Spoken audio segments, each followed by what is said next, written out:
Ever since her death, there have been an increasing number of strange occurrences, threads of interwoven synchronicities and repetitive dreams. As a writer, I know the kind of happiness I feel when I write a piece I really like. And I've always wondered, what if that sense of purpose, that happiness I feel when I play with words, was something that we could experience on a much larger scale? I'll see like 11:11 on the clock, or 9:11 is another one I see. Not to mention messages I seem to be getting in from New York City murals. I get the feeling there's something I'm meant to figure out.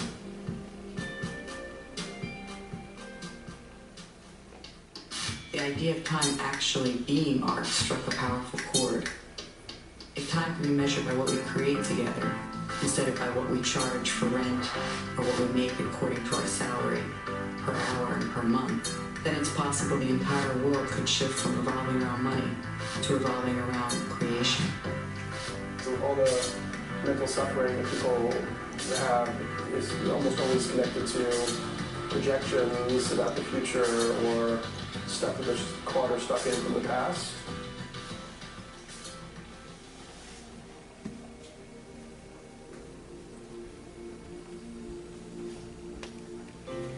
There's underlying order that I'm only now discovering, as opposed to just chaos, which is the other way I was living my life.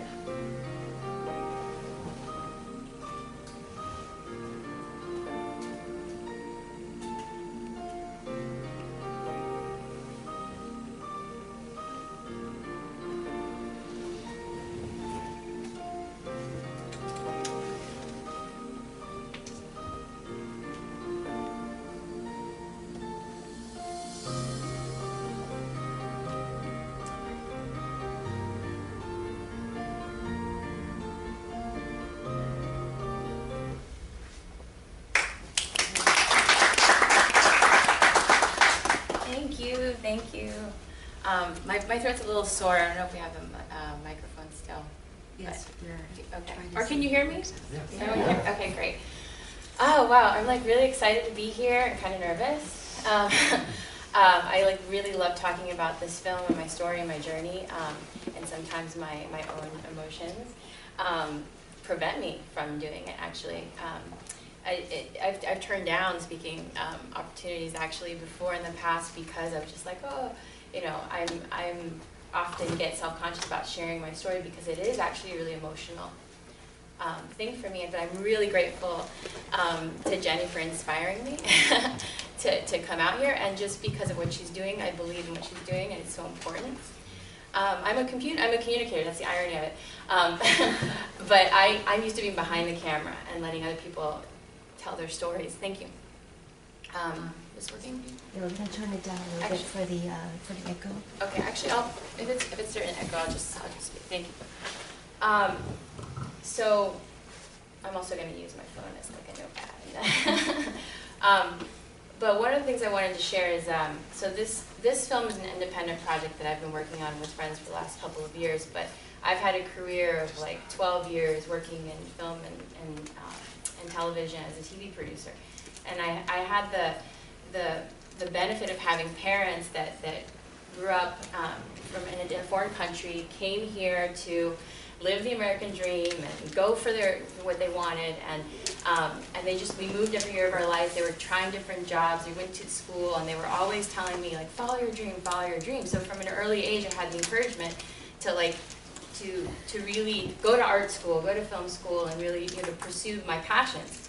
But once I was like out into the real world of like trying to make a living out of being a creative person, I think that this is a challenge I think that a lot of people may share, but like I found that really doing what it took to see my work filmed and shown to the world, I had to just take on whatever opportunities I can get to work in television. And over time, I started working on a lot of projects that really tested my integrity.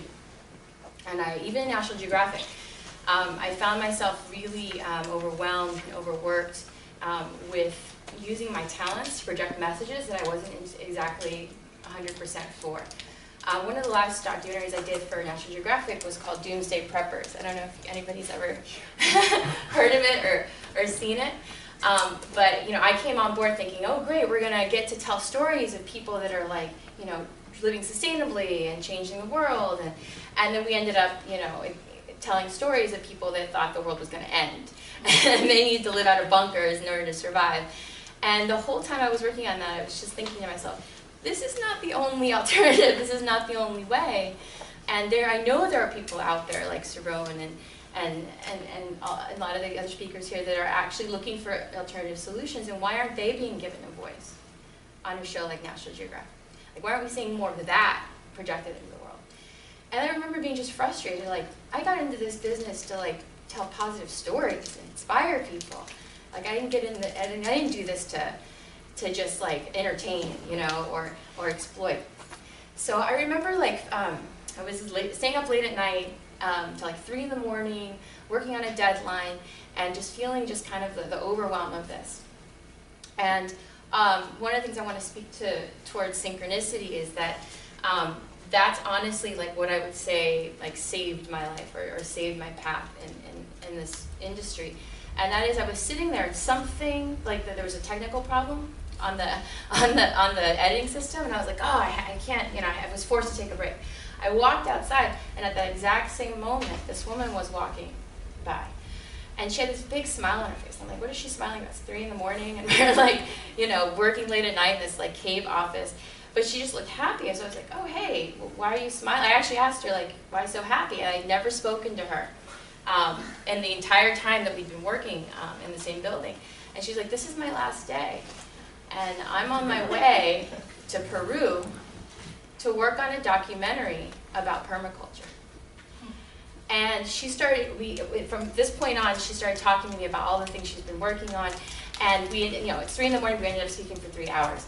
And this woman, at the end of 3 hours, asked me to join her. And I said, yes. And I quit my job and risked like my financial stability, gave up my apartment, you know, all of that. I just went with this woman. You know, there was no money involved. She covered my plane ticket to Peru, but I just landed there and found myself like steeped into like a whole nother world of people actually doing things to change the way we live in the world. And for 2 months, I lived on this permaculture retreat and studied shamanism and deep mystical knowledge, lots of Kundalini yoga, which I love, by the way, and it's really like rad and awesome. It kicks ass. I've been doing that for many years, but like I got to like see a kind of convergence of all these people from different paths, you know, whether it be yoga, emotional studies, permaculture, communications. It was like a whole community of people that were like, we can do this. We just have to come together and be a force to do this. And I felt like, wow, I can contribute by actually projecting their message from this little town in the Andes Mountains to the world. And I realized this is what I have to do. Like, regardless if I'm getting paid for it or not, like, I really believe in if you've heard of Joseph Campbell, follow your bliss, and doors will open where there were only walls. And there's something to be said about that. If you feel the call, if you have these synchronistic experiences in your life, that you can't, you know, they're uncanny, like how was it that I just happened to walk in the hallway and meet this woman at that exact moment? You know, and how is it that we're sometimes led to walk into certain rooms or make that train or not make that train? Or just see signs in the field and actually feel like, wait, there's something more like calling to me or speaking to me. Call it what you will, but I feel like there's something, there's a pull on all of our hearts that is like each one of us has a way that we can contribute, and tapping in and aligning to that passion, tapping in and aligning to that sort of like call and answering it, that, and every single one of us on the planet doing that, like what kind of world would we be living in if we were all doing that? And choosing to make that choice. Because I could have also walked through the hall, seen her smile at me, and kept walking past, right? That's another thing about connection, that we often get so compartmentalized in our view of the world that this is all it is, and we get so caught up in our overwhelm and our emotional state that we don't even see the opportunities that are constantly being put in front of us. So I love the title of this choice, the future, for that reason. It's like what we choose also has to do with what we choose to focus on and what we choose to make it mean. So a lot of the film that we're working on now, the film called Time is Art, is about that. Is about okay, we're seeing these meaningful coincidences, but as we see them like appear more and more in our life, what are we making them mean? And then what are we focusing on because of it? And what are we choosing to do after it? And this film actually is about a woman who was a complete atheist, didn't believe in anything, was caught up in a corporate job, unhappy, technical computer analyst, and she had an experience where her aunt died. And she was overwhelmed with grief, and in the middle of actually watching her aunt die on the hospital bed, had the experience of this energy, this spirit, come out. What she explains came out of her body and danced around her, like lifted up her grief into joy, and then like a light went out the window. Okay, this is a woman, again, atheist, didn't believe in anything. She's like, what just happened? You know, am I hallucinating this? She thought she was going insane.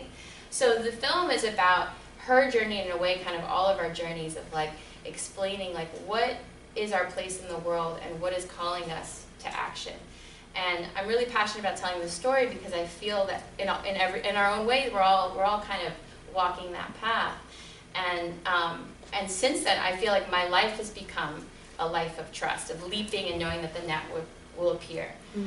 Ever since that choice that I made to quit my job, my corporate job, and go to Peru, and I spent 2 years living like a gypsy, like kind of going around looking for different ways of making money, doing my passion. And I'm happy to say that now I feel like it's full circle. With the same woman that I went to Peru with, we're now establishing a production company, and we're pitching shows to National Geographic that are different content, that are more empowering information, that are actually putting forth messages like Saron's and like yours to the world, to the masses. And I feel really empowered in doing that. So there's one way to do it within like the traditional system, and then there's another way that I found to do it that doesn't even depend on having to convince a panel of people in a television studio that it's the right thing to do. Because now with technology, we have ways to just project our message out in the world regardless of who approves of it, right? Instead, we actually have the ability to call out the audience themselves, to call out to the people all over the world, hey, if you're interested in this message, support it, support us. One of the amazing things that just happened to the world, I think, in the last few years is the creation of crowdfunding. Everybody know about crowdfunding?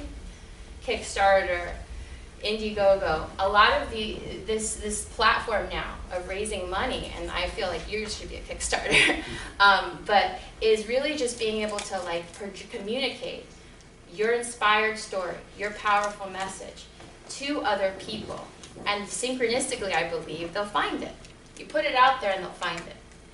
And then that's how you can bring about your projects. It doesn't have to be feeling like you're like stuck in a corporate mindset or stuck in the formats and structures that have already been built, because I think that right now we're in a time where we're all waking up to they're not working and they're starting to fall apart. So instead of trying to go in there and keep that going, why not reinvent it from the ground up? And that goes in every industry, including communication. So now there's just this huge upsurge, renaissance of independent filmmaking, and where you see like web series, and you see all these people having YouTube channels, and there's just so much availability to share your story. It's like all it takes is the courage to get up in front of people or in front of a camera and actually share from your heart what matters to you and what you're seeing in the world that maybe another person might not see in that corner of the world. See, every one of us lives in different communities and still has a universal story that can be shared. One of the things that we talk about in the film is about time. Like, what are we doing with our time? And Jose Arguelles is one of the people who inspired the film. He was a prolific writer about the Mayan calendar and about what it meant. And he would see, one of the quotes from him is, "Time, who owns your time, owns your mind." So change your time, reclaim your time, reclaim your mind, and change your world. And that's essentially like what I was able to do in that moment where I was slaving away in this office, feeling like my time was owned, that I was owned by this company, and that I had to do it this way, and there was no other way to do it. I was able to see an opening, a breakthrough, and hear it, and answer it. And in that moment, I was able to reclaim my life and why I was even here in the first place. I'm here to be creative. I'm here to share powerful stories with the world. And I just encourage everybody else to do the same.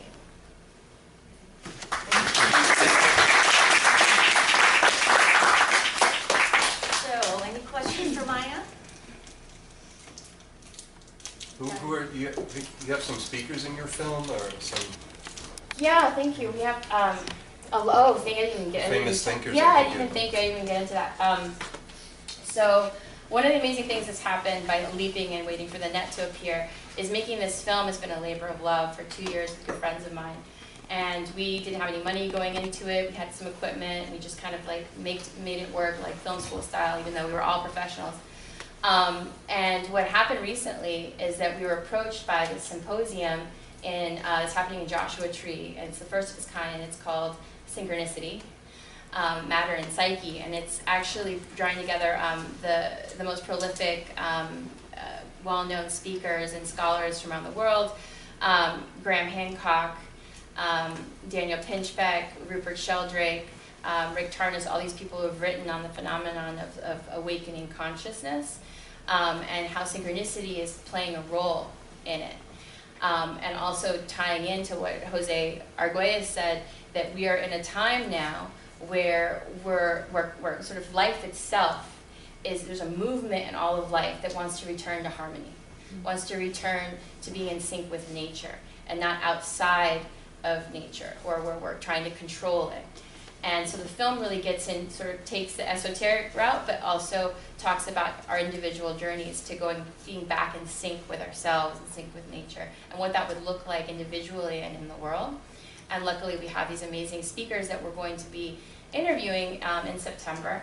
And it costs some money to like put up a big production and go out there and document this 4-day-long convention where we're basically the official documentary crew that's been invited. Nobody else has to like exclusively capture the content and interview these speakers. So we are asking for contributions, from the field, from humanity, through an Indiegogo campaign that we're doing right now to raise, actually not that much, only $5,000 really, to get out there and produce it really well and professionally, and then be able to finish our film and get it out to the world. So thank you for asking that question. Is there another question? Kenny? Yeah, I like what you said about sort of there's this renaissance of sort of like creativity, and I was wondering if you might be able to elaborate on that a little bit more, like what drives you to think that is happening? Yeah, definitely. I think that maybe I'm a little biased because I synchronistically surround myself with people that are all on this journey. Like I just seem to keep meeting them. But what I'm seeing every time I go online, like when I was a younger girl, I remember really searching for this stuff, like really being hungry for documentaries and content that was like this. I could tell you all of the movies that I saw that were like jewels in the rough that like inspired me to be a filmmaker, that really talked about subject matter in a way that was really creative and outside the box.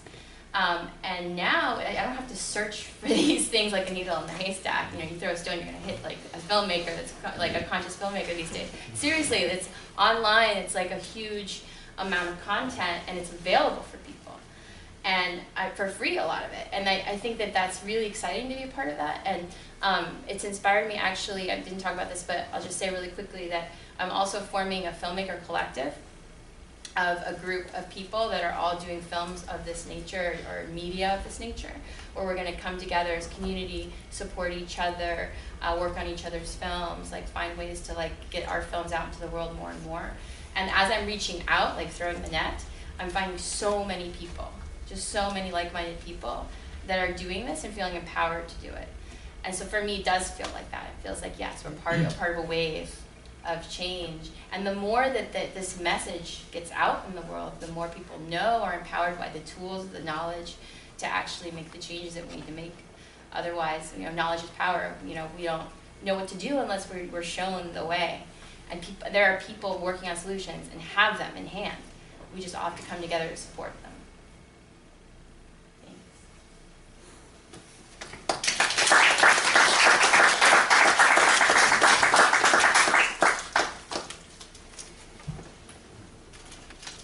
Talking about time, Steve Jobs said, "Your time is limited, so don't waste it living someone else's life."